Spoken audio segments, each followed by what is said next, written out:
여러분 반갑습니다. 말씀의 빛 성경 강의 시간입니다. 드디어 올 것이 왔습니다. 역대상 묵상입니다. 참 부담스러운 말씀입니다. 여러분 우리가 성경 묵상하다가 좀 넘어가고 싶은 성경이 몇 권 있습니다. 스킵하고 싶은 성경이 있습니다. 레위기 1장에서 16장 제사법과 또 정결법, 도대체 현대 사회에 이게 나와 무슨 상관이 있나, 잘 알지도 못하는 이 제사규례, 정결규례, 오늘날 적용하기도 어려운데 넘어가고 싶다. 근데 구약에서 또 넘어가고 싶은 성경 중 하나가 바로 오늘 우리가 이제 묵상할 역대상 1장에서 11장까지입니다. 다음 주 월요일까지 길기도 합니다. 1장에서 11장 전체가 다 명단입니다. 이름입니다. 목사님, 이거 한글 이름도 아니고 히브리어 이름, 혀가 꼬부라져서 잘 돌아가지도 않습니다.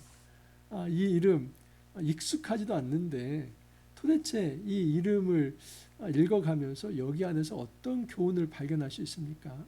그냥 1장에서 11장을 통째로 한번 넘어가 보면 좋겠습니다. 여러분 그렇게 한번 넘어가 보십시오. 그러면 신약에 이르면 마태복음 1장 시작하자마자 또 명단 나옵니다. 그래서 또 넘어가 보자 해서 누가복음 가는데 누가복음 3장에 보면 또 명단이 더 나옵니다. 도대체 왜 성경은 이렇게 명단에 집착을 하는가? 좀 이런 성경들은 우리가 묵상하기도 어렵고 그냥 대충 넘어가면 좋겠다. 여러분 저도 그래서 일주일간 좀 넘어가고 휴가를 좀 했다가 다음 주 월요일부터 나 좀 다시 말씀을 드리면 저도 심감 편하죠. 그런데 또 그렇게 할 수 없지 않습니까? 여러분 이름 하나에 역사가 들어 있습니다. 예를 들어서 제가 이제 말하는 역사적 인물을 한번 생각을 해보십시오. 이성계, 이방원 또는 세종, 그리고 이순신, 나중에 고종, 그리고 유관순, 안중근, 김구, 또는 나중에 이승만, 박정희, 이런 이름들 여러분 제가 방금 말씀을 드렸는데 단지 이름 하나로 그냥 지나갑니까? 아마 역사 공부들을 다 하셨기 때문에 그 이름을 얘기했을 때 지금 어느 시대 누구 그 사람이 이룬 업적 벌써 머릿속에 다 지나갔을 것입니다. 유대인들에게 있어서 이 명단은 그렇죠. 그래서 단지 명단의 나열이 아니라 사실은 하나님 나라 역사를 기술한 것입니다. 하나님께서 시작하신 나라가 어떻게 좀 도중에 그 말썽 부리는 사람도 있고 또 잘못된 역사도 있어서 아픔과 상처와 또 굴곡과 왜곡은 있을지 모르지만 결국은 하나님께서 올곧게 그의 나라를 하나님이 원하시는 방향대로 그의 섭리대로 이끌어 가시는 모습, 이런 그 명단은 이 하나님 나라의 역사, 하나님의 역사, 하나님의 주권, 하나님께서 그의 뜻대로 어떻게 이 역사를 주도해 가시는가, 그것을 고스란히 보여줍니다. 그래서 우리가 성경에 대한 이해와 또 성경을 좀 많이 읽으신 분일수록 사실은 이 본문들이 그렇게 어렵지 않습니다. 읽어가면서 이 이름들이 이런 이제 역사적 인물이었지, 또 이런 교훈이 있었지, 그렇게 생각하면서 읽어갈 수 있는 것입니다. 자, 오늘 이제 주일 말씀과 월요일 말씀 1장과 2장을 살펴볼 텐데 제가 모든 이름을 다 설명드릴 수 없습니다. 그리고 저는 그럴 만한 실력도 못 됩니다. 그 이름들 중에서 좀 특이할 만한 아주 좀 특징적인 어떤 인물들, 그리고 하나님께서 왜 이 특징적인 인물들을 여기에 이렇게 기록해 놨을까? 그래서 좀 특징적인 어떤 이름들을 중심으로 해서 하나님께서 그의 나라의 역사를 어떻게 이루어 가시는지 그걸 한번 말씀을 드리도록 하겠습니다. 자, 역대상 1장 1절에서 3절을 먼저 한번 읽어드립니다. 4절까지.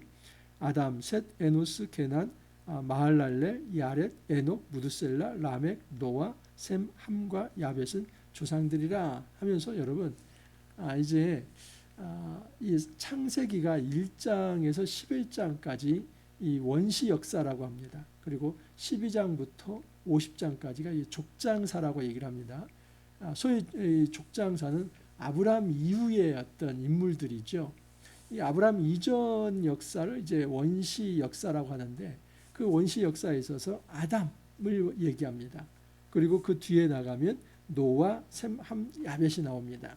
이 셈, 함, 야벳은 노아의 세 자녀이죠. 그리고 노아 홍수로 인해서 이제 완전히 한번 하나님께서 온 세상을 한번 싹 쓸어버립니다. 그 죄가 관영해서 하나님께서는 진노하시고 모든 사람들을 다 쓸어버립니다. 근데 누구만 살려놓습니까? 노아, 그리고 이 세 자녀, 또 세 자부, 그리고 노아의 아내. 그래서 이 8명만 살아남게 되죠.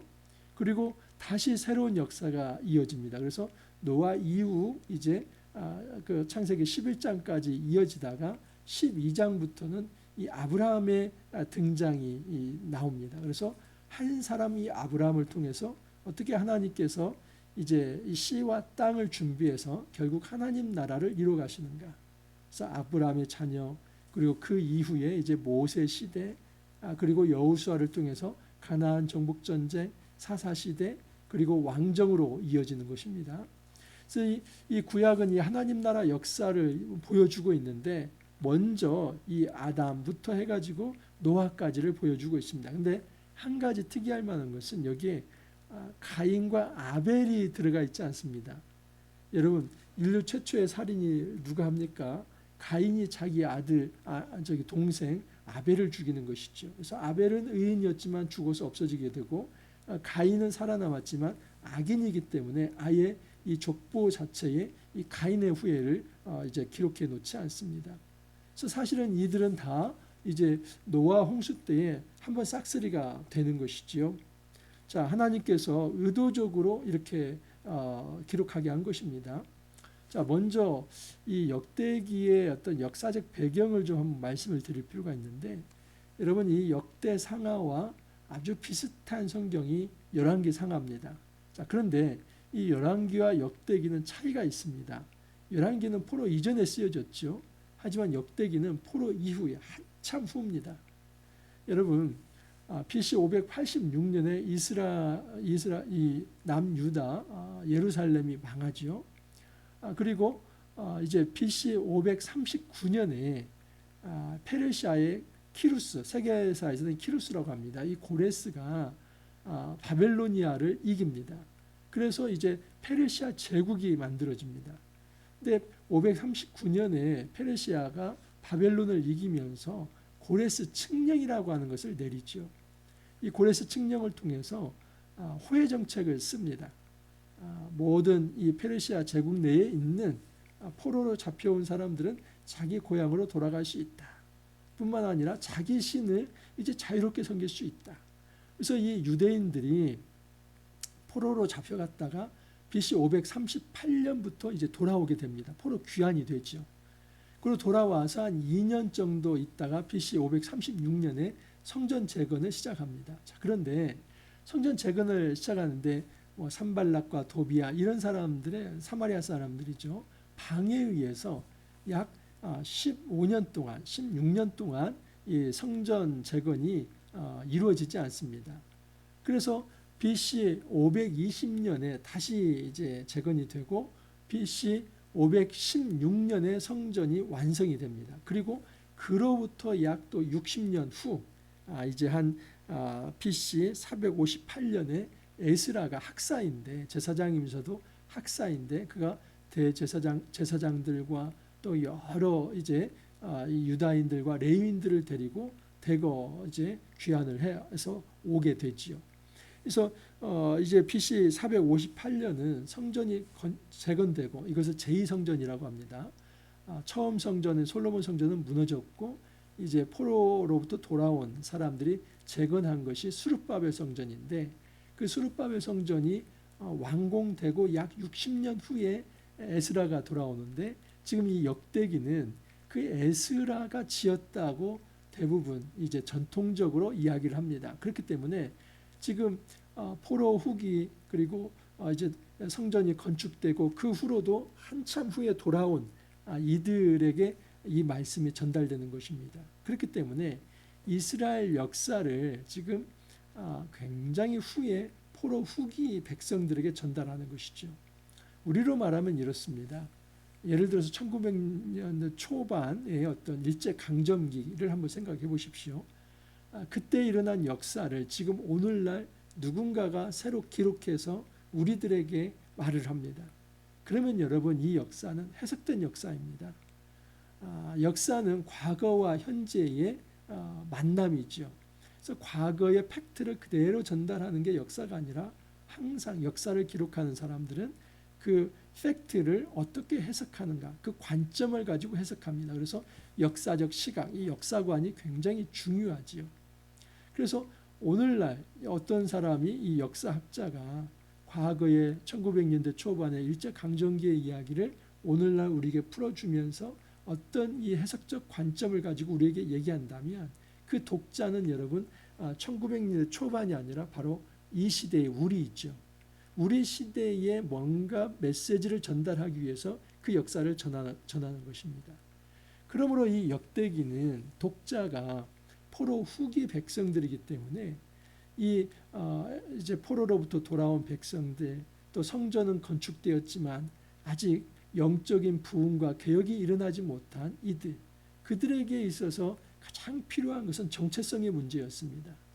이스라엘이 망했다가 다시 회복되어서 돌아왔지만, 성전은 건축되었지만은 여전히 그들은 이제 대제국의 속국이고, 그리고 이스라엘로서의 어떤 정체성, 하나님 언약 백성이라는 정체성이 다 사라진, 그래서 뭐 2세대 3세대 포로로 끌려갔던 백성들이 다시 돌아왔을 때 어떤 정체성이 남아 있겠습니까? 그런데 그들에게 너희는 언약 백성이다, 너희는 하나님의 백성이다, 너희에게 이 수르바벨 성전은 이제 하나님께서 언약의 증표로 다시 만든 것이다.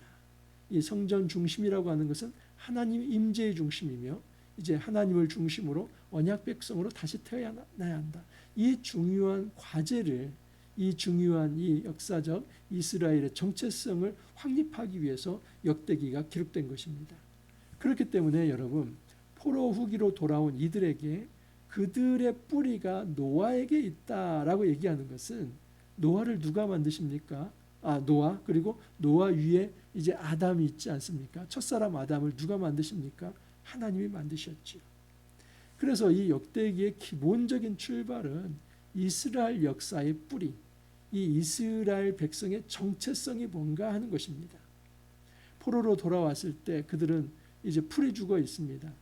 우리는 너무나 저주받은 백성, 그리고 우리는 이스라엘이라고 하는, 이 유다라고 하는 뭐 정체성과 나라도 없고 페르시아의 속국이고, 차라리 그냥 이 대제국에 그렇게 좀 비유를 맞추면서 그냥 페르시아인으로 살아가는 게 훨씬 낫지 않은가, 이런 생각을 가지고 있을 때에 이 에스라와 같은 학사가 돌아와서 다시 역사를 이제 가르치는 것입니다. 그 하나님께서 만드신 아담, 그리고 노아, 그리고 그 후손들을 계속 이야기하면서 너희들은 하나님이 창조한 언약 백성이었다, 선택받은 백성이었다. 포로로부터 돌아온 것은 패잔병이 아니라 하나님께서 너희들을 다시 회복시킨 것이다. 근데 회복된 너희들은 단지 어떤 정치적으로만 해방된 것이 아니라 이제는 종교적으로, 영적으로 하나님의 언약 백성으로 다시 영광스럽게 이제 귀국을 한 것이다. 그 메시지와 교훈을 전달하기 위해서 이제 이 역대기를 쓴 것입니다.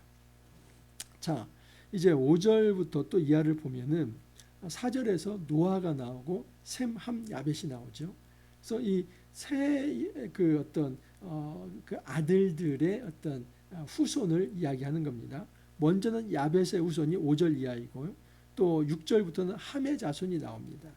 이 함의 자손에 구스, 니므롯, 또 뭐 가나안, 여부스, 아모리, 기르가스, 이런 종족들이 나오죠. 그런데 특이할 만한 것은 이 함의 자손에 있어서 이 구스 또는 니므롯, 그리고 가나안, 여부스, 아모리, 기르가스, 히위, 성경을 읽어보신 분들은 알겠지만 이들 여러분 다 가나안 족속입니다. 그런데 이들은 이스라엘 백성이 출애굽하고 가나안 정복 전쟁을 할 때 다 대적이었습니다. 그러니까 이스라엘을 괴롭힌 자들입니다. 이 같은 이제 언약 자손의 뿌리였는데 함 자손은 왜 이렇게 되었을까? 왜 이렇게 사사건건 이스라엘을 괴롭히는 종족으로 남아 있을까? 함의 자손이 왜 이렇게 저주받는 자손들일까? 여러분, 셈, 함, 야벳에서 이 함이 이 노아의 수치를 굉장히 드러낸 사람입니다. 셈과 야벳은 이 노아가 술 취해 가지고 벌거벗고 잘 때 그것을 드러내지 않았습니다. 특히 셈 같은 경우는 나중에 그 이제 노아의 수치 또 벌거벗은 것을 담요로 잘 이제 그 가리우고 그리고 살짝 나옵니다. 그러니까 아비의 실수와 아비의 수치를 야벳과 셈은 드러내지 않았지만 함은 그것을 드러내면서 막 낄낄거리고 웃으면서 우리 아버지 벌거벗었다 이런 거 합니다. 그래서 나중에 이 노아가 거의 세 사람에게 축복을 하는데 함에게는 저주와 같은 이야기를 하지요. 여러분 그 역사가 이어지는 것입니다. 그래서 자기 아버지의 수치를 함부로 드러낸 이 함의 자손들은 나중에 이스라엘 백성의 대적들로 서게 됩니다. 참 무섭지요. 그래서 우리가 어떤 삶의 자세를 가지고 살아가느냐, 내가 어떤 행동을 하느냐, 이것은 나의 당대에 끝나지 않고 우리 후세대에게도 굉장히 깊은 영적 영향을 끼친다 하는 사실입니다. 그렇기 때문에 우리가 정말 책임 있게 잘 살아갈 필요가 있습니다. 자, 이제 17절 이하를 보면 셈, 함, 야벳 중에서도 셈의 자손입니다. 근데 셈의 자손에 쭉 오면은 이제 24절부터 보면은 셈, 아르박삿, 셀라, 에웰, 벨렉, 루, 스룹, 나홀, 데라. 이제 좀 비슷한 친근한 이름 나오죠. 나홀, 데라. 그다음에 아브람입니다. 곧 아브라함은 조상들이요 하면서 이제 아브라함 이후부터는 족장 시대라고 얘기를 하고 창세기 12장부터 50장까지가 이 족장사입니다. 여러분 아브라함이 중요한 이유는 하나님 나라의 하나의 씨앗과 같습니다.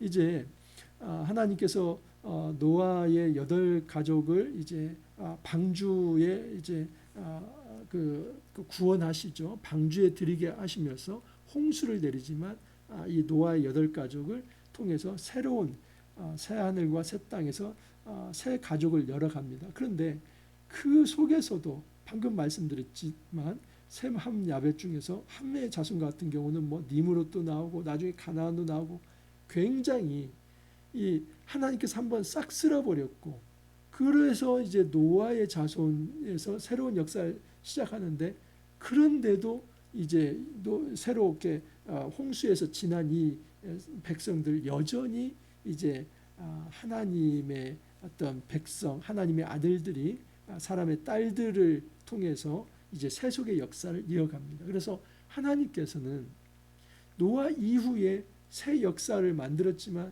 또다시 죄악에 관영할 때에 갈대아 우르에서 한 사람을 뽑으신 겁니다. 하나님의 방식은 이제는 싹 쓸어버리는 방식이 아니라 한 사람을 뽑아서 그 하나의 씨를 통해서 새로운 나라를 세우겠다. 그래서 여러분 우리가 예전에 이제 학창 시절에도 사회 시간에 국민 주권 영토가 국가의 사묘사라는 이런 우리가 배우지 않았습니까? 하나님께서 아브라함이라고 하는 하나의 백성 씨 그리고 아브라함에게 땅을 약속합니다. 400년 후에 너의 자녀들이 다시 이 땅에 돌아올 것이다. 그리고 나는 그들에게 하나님 될 것이다. 그래서 하나님의 주권이죠. 국민 주권 영토 이 세 가지 요소가 나라의 3요소인데 국가의 3요소인데 하나님이 아브라함을 통해서 이 아브라함의 언약을 통해서 하나님 나라가 이루어지게 하겠다. 그래서 아브라함의 후손 백성입니다. 그리고 사람이 국민이죠. 그리고 아브라함의 후손들에게 영토를 주겠다. 그리고 진정한 주권은 하나님께 있다. 이 국민 주권 영토가 다 포함되어 있죠. 그래서 하나님이 왕이 되시는 나라 이스라엘은 그의 백성. 나는 너희에게 백성이 되고 너희는 나는 너희에게 하나님이 되고 너희는 나의 백성이 될 것이다. 이 언약이 만들어지는 것이죠.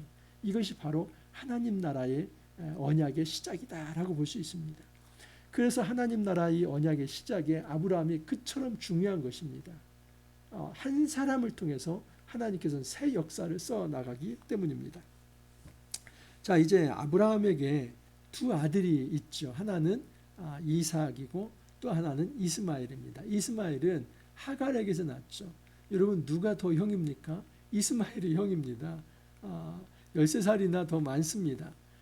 이제 이 아브라함이 조급해서 기다리지 못했어요. 하나님께서 너에게 아들을 줄 것이다. 근데 그것을 기다리지 못했어요. 그래서 이제 자기의 어떤 여종 하갈과 동침해서 낳은 아들이 이스마엘이죠. 근데 하나님이 13년 동안 침묵하셨다가 아브라함 99세에 다시 나타나서 너에게 아들이 있을 것이다 해서 100세에 낳은 아들이 바로 이삭입니다. 자, 그런데 그 역대기에서 이 명단의 어떤 배열을 보면은 참 재미있는데 먼저 선택받지 못한 이 계보를 먼저 앞에서 얘기하고 나중에 아주 주인공처럼 등장하는 이 선택받은 백성을 뒤에 얘기합니다.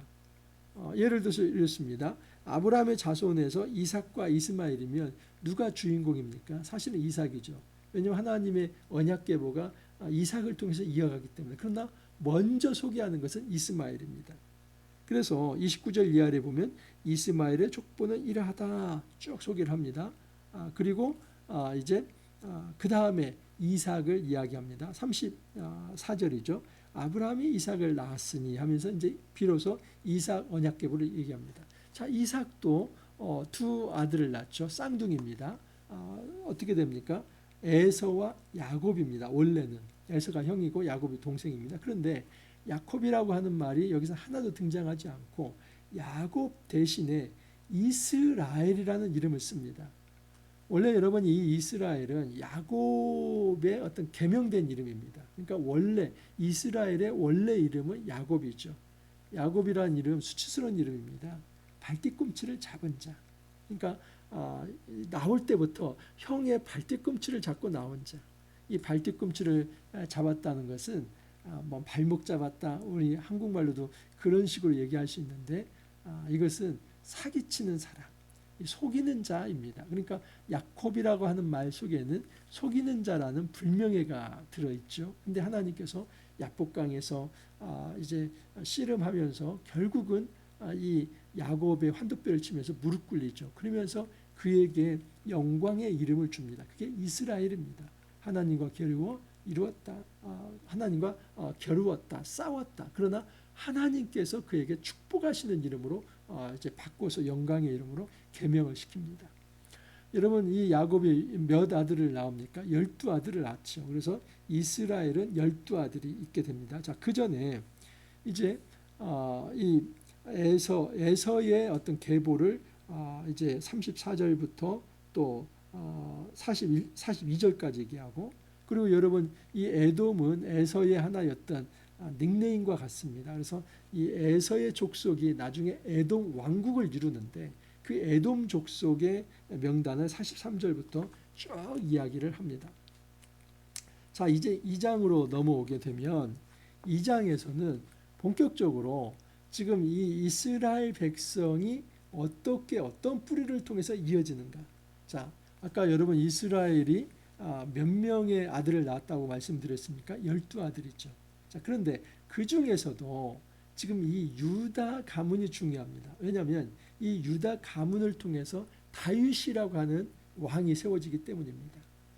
이 다윗이 중요한 이유는 뭐냐면 여러분 아브라함 언약은 모세의 시내산 언약과 모압 언약으로 이어집니다. 그리고 이 언약은 여호수아 때 가서 세겜 언약으로 이어집니다. 그리고 이 언약이 다시 어떻게 승계가 되냐면 다윗 언약으로 이어집니다. 그렇기 때문에 다윗 언약은 아브라함 언약의 하나의 성취다라고 볼 수 있습니다. 아브라함에게 약속한 이 씨와 땅, 내가 너에게 씨를 주겠다, 자손을 주겠다. 이 제라는 씨라고 하는데 자손이라고도 볼 수 있습니다. 자손을 주겠다, 너에게 땅을 주겠다. 근데 그 자손과 땅으로 이루어진 진정한 나라의 이 원형적 모델이 바로 다윗 왕국입니다. 이 사울도 초대 왕이 되었지만 폐위가 되죠. 그래서 그는 모델이 되지 못합니다. 이 하나님 나라의 모델로서의 역할을 다윗이 하는 거죠. 근데 다윗이 올라가면 이 이스라엘의 네 번째 아들인 유다로부터 옵니다. 그래서 이 유다가 굉장히 중요한 인물로 드러나게 되죠. 자, 3절 이하를 보면 유다의 아들은 에르와 오난과 셀란이, 여러분 원래는 유다의 아들이 이 세 아들이기 때문에 이 세 아들 속에서 이제 자손이 나오고 거기에서 다윗이라고 하는 사람이 나올 법합니다. 근데 그렇게 되지 않습니다. 이 에르와 오나는 악한 사람입니다. 그래서 하나님이 치십니다. 그런데 이스라엘에게서는 원래 계대 혼인법이 있습니다. 이 에르의 이제 아내가 다말입니다. 그러면 이제 에르가 죽었을 때 그의 동생 오나는 다말을 취해서 이제 자녀를 낳게 해야만 합니다. 근데 이 오난 같은 경우 그냥 설정을 해버립니다. 그래서 피임을 해버리고 이 어떤 다말에게 아들을 남겨주려고 하지 않은 것이죠. 굉장히 이기적이고 이것은 아주 불순종한 것입니다. 그래서 하나님께서 오난도 죽이시죠. 자, 그러면 이제 남은 아들이 셀라인데 유다 입장에서는 지금 세 아들 중에서 두 아들이 죽었는데 세 번째 아들까지 다말에게 주면 이 셋째 아들도 죽을 거라고 생각을 해서 다말에게 수절하게 하고 이제 셋째 아들을 주지 않습니다. 근데 여러분 이것은 다말 잘못이 아니지 않습니까?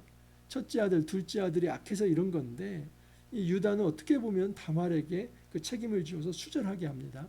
근데 유다가 이제 상처를 하고 자기 아내를 잃고 위로받기 위해서 이제 어느 곳에 딥나에 나가는데 그곳에서 만난 자기는 이제 창녀라고 생각해서 만난 여인이 정말 성경에 이런 내용을 실을까 싶은데 자기의 며느리 다말을 창녀로 알고 동침을 합니다. 그리고 그 속에서 낳은 아들이 베레스와 세라인데 여러분 다윗 가문은 그 베레스를 통해서 이어지는 겁니다. 자, 보십시오. 4절을 보면 유다의 며느리 다말이 유다에게서 베레스와 세라를 낳았다. 그래서 이 세라 가문 중에서는 아갈, 갈미의 아들 아갈도 있다. 이 아갈은 여러분 고통이라고 하는 이런 의미가 있는데 아간입니다. 아간이 여러분 헤렘 전쟁에서 여리고 전투에서 이제 은금을 숨기고 시날산 외투한벌을 숨겼지 않습니까? 이것을 통해서 이스라엘에게 큰 고통을 줬습니다. 이스라엘이 이 아이성 전투에서 대패를 하게 하죠. 그 원인이 아간의 죄 때문이죠. 그래서 하나님은 그 아간을 이제 처벌을 합니다. 아갈과 그의 아들들과 그리고 어떤 그 가족, 이 어떤 죄에 동참했던 그 일가를 하나님께서 처벌하시고 다시 이스라엘 백성에게 아이성 전투에서 임하게 해서 승리하게 한 겁니다. 그래서 지금 그 유다의 어떤 며느리에서 난 다말에게서 난 이제 두 아들이 베레스와 세라인데 세라 가문은 그렇게 되지만은 베레스의 가문은 이제 어떻게 이어지냐면 9절 열어보면 헤스론. 그래서 헤스론은 이제 여라멜과 람과 글루베가 있고 람은 암미다답을 낳고 여기서부터 좀 익숙하죠. 암미다답은 나손을 낳고 나손은 유다 자손의 방백이며 나손은 살마를 낳고 이 살마는 살몬입니다.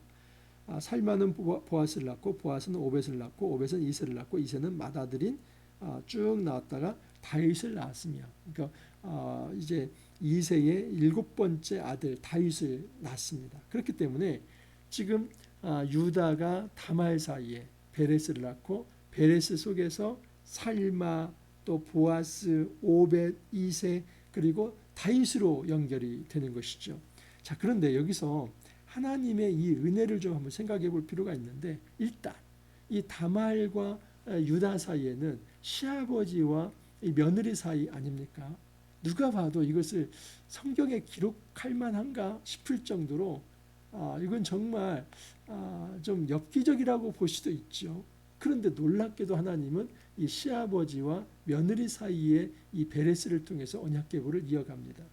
사실 유다 잘못입니다. 유다가 다말을 수절시킨 것에 대해서 자기가 책임을 진 것이고 하나님은 그의 씨를 통해서 역사를 이뤄갑니다. 그러니까 인간이 생각하는 이 도덕적 규범을 뛰어넘어서 하나님께서 생각하시는 이 하나님의 바른 어떤 정의를 세우시는 그런 역사 계보라고 볼 수 있죠.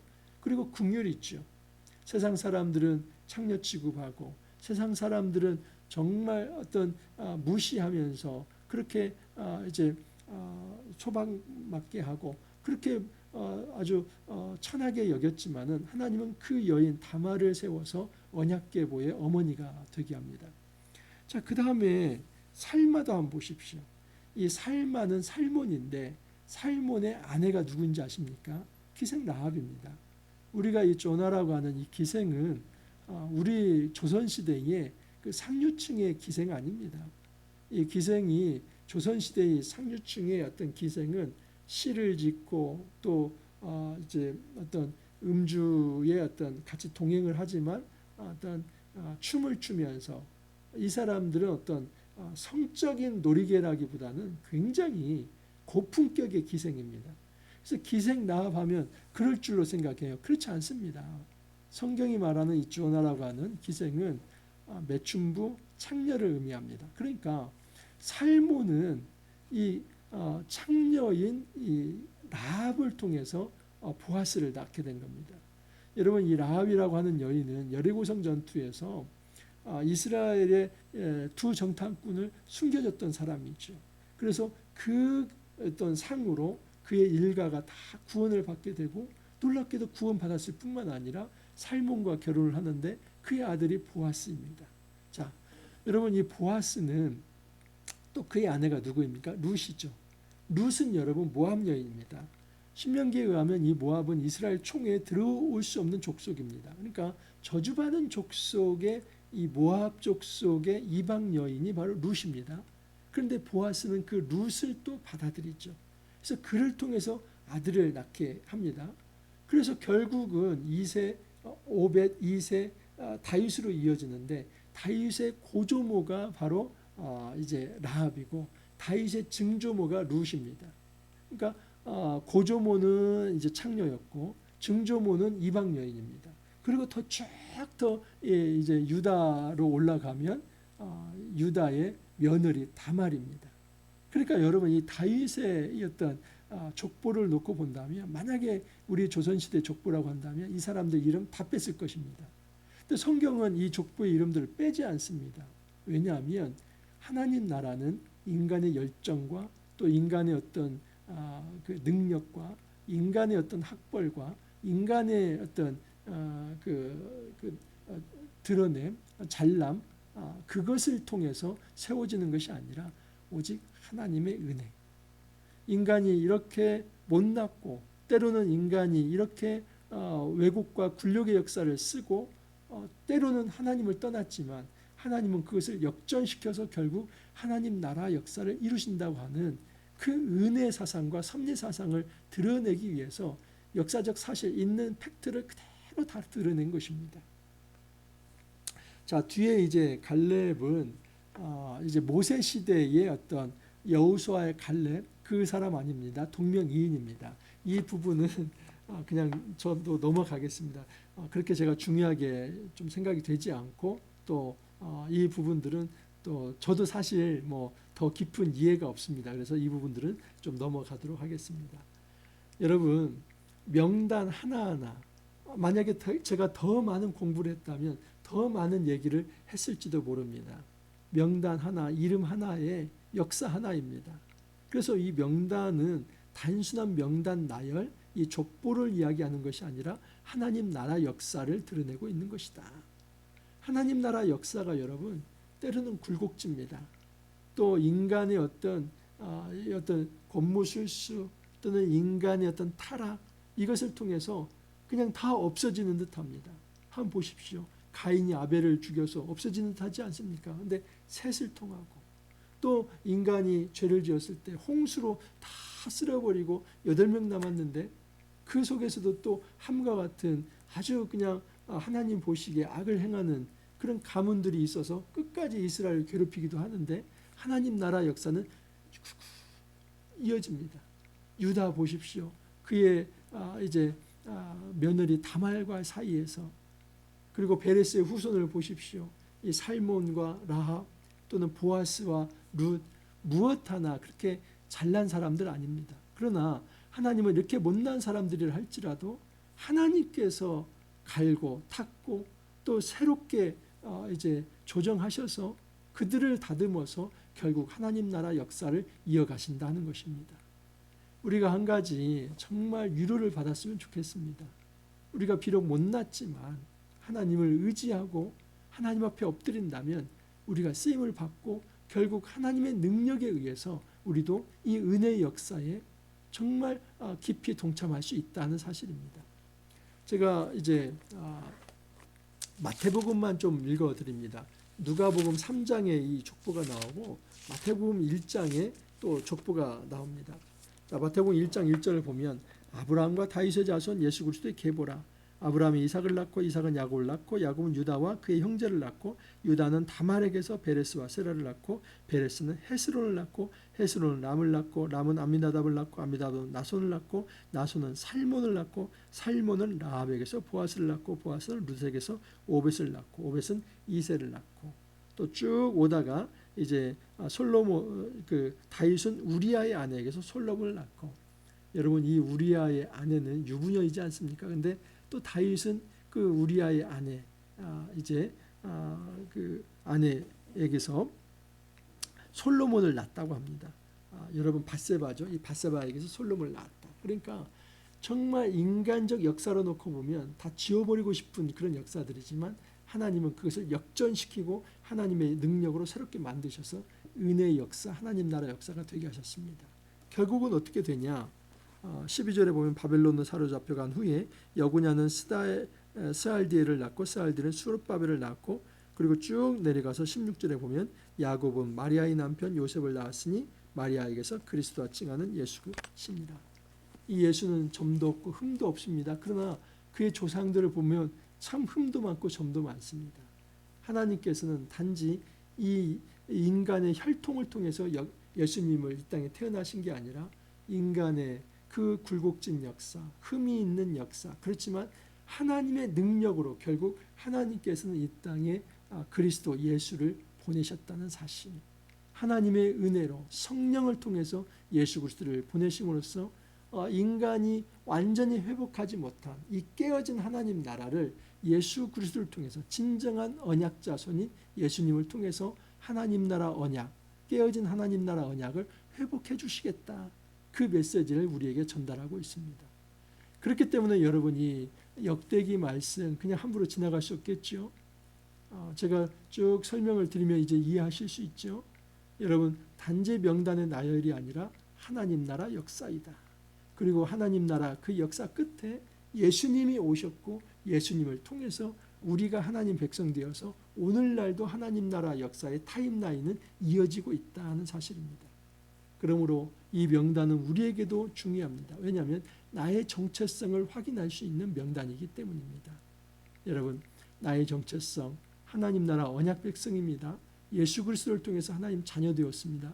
이것이 어느 날 갑자기 된 것이 아니라 하나님께서는 아담 이래로 하나님께서 각 사람들을 쓰시고 다듬으시고 조정하시고 깨어지면 다시 이제 싸매셔서 그렇게 해서 하나님 나라 역사를 이어오시고 오늘날에게까지도 우리에게 복음을 전달해서 우리가 하나님 백성으로 그 정체성을 가지고 살아가는 것입니다. 이 명단을 보면서 우리가 나의 정체성이 하나님 자녀라고 하는 것, 예수님의 그리스도의 제자라고 하는 사실, 하나님 백성이라고 하는 사실을 다시 한번 일깨우기를 바라고 내가 오늘날 갑자기 어느 날 태어난 것이 아니라 아담 이래로 나의 이 언약 계보가 지금 여기까지 이어져서 오늘 하나님 자녀로 살아간다는 이 자부심을 가지고 살아갈 수 있기를 바랍니다.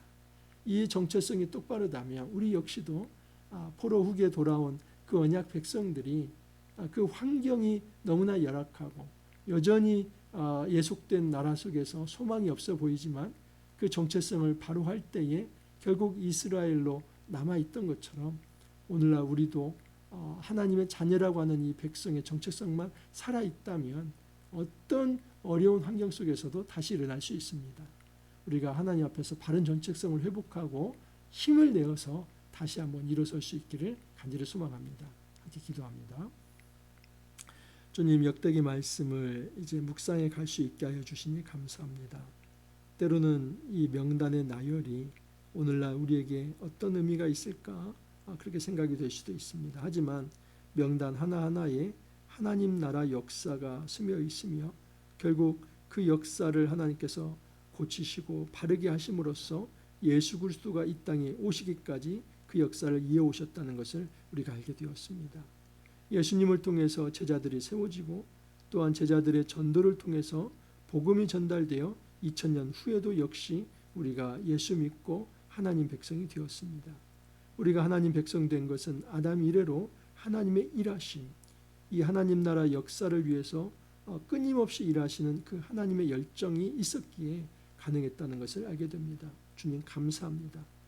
우리가 이 정체성을 잃어버리지 아니하고 내가 사단의 자녀가 아니라 하나님의 백성이기 때문에 이제 빛 가운데 선 가운데 살며 오직 예수 그리스도의 증인으로서 또 하나님 백성으로서 그렇게 거룩한 삶을 살아가겠다는 그런 마음의 다짐을 합니다. 이 다짐을 하나님 지켜주시고 끝까지 복음에 합당한 삶 또 하나님 백성다운 삶을 잘 살아갈 수 있도록 주님께서 이끌어 주옵소서. 주님 감사하옵고 예수님 이름으로 기도하옵나이다. 아멘. 여러분 명단 이거 벽 넘어가는 거 장벽 넘어가는 거 쉽지 않습니다. 저도 쉽지 않습니다. 하지만 우리 또 잘 극복해 내길 바랍니다. 이번 주 금요일까지 이제 역대상 11장 명단이 이어지는 것이지만 중간중간 그 특징들을 살펴보면서 또 하나님의 은혜를 체험할 수 있기를 바랍니다. 여러분 오늘 이제 6월 2일이고 또 내일 이제 대선일입니다. 사전 투표 안 하신 분은 꼭 6월 3일 날 본 투표하셔서 하나님의 정의가 바로 세워지도록 그렇게 국민 주권을 행사할 수 있기를 바랍니다. 오늘 화이팅 하시고 또 내일 찾아뵙도록 하겠습니다. 감사합니다.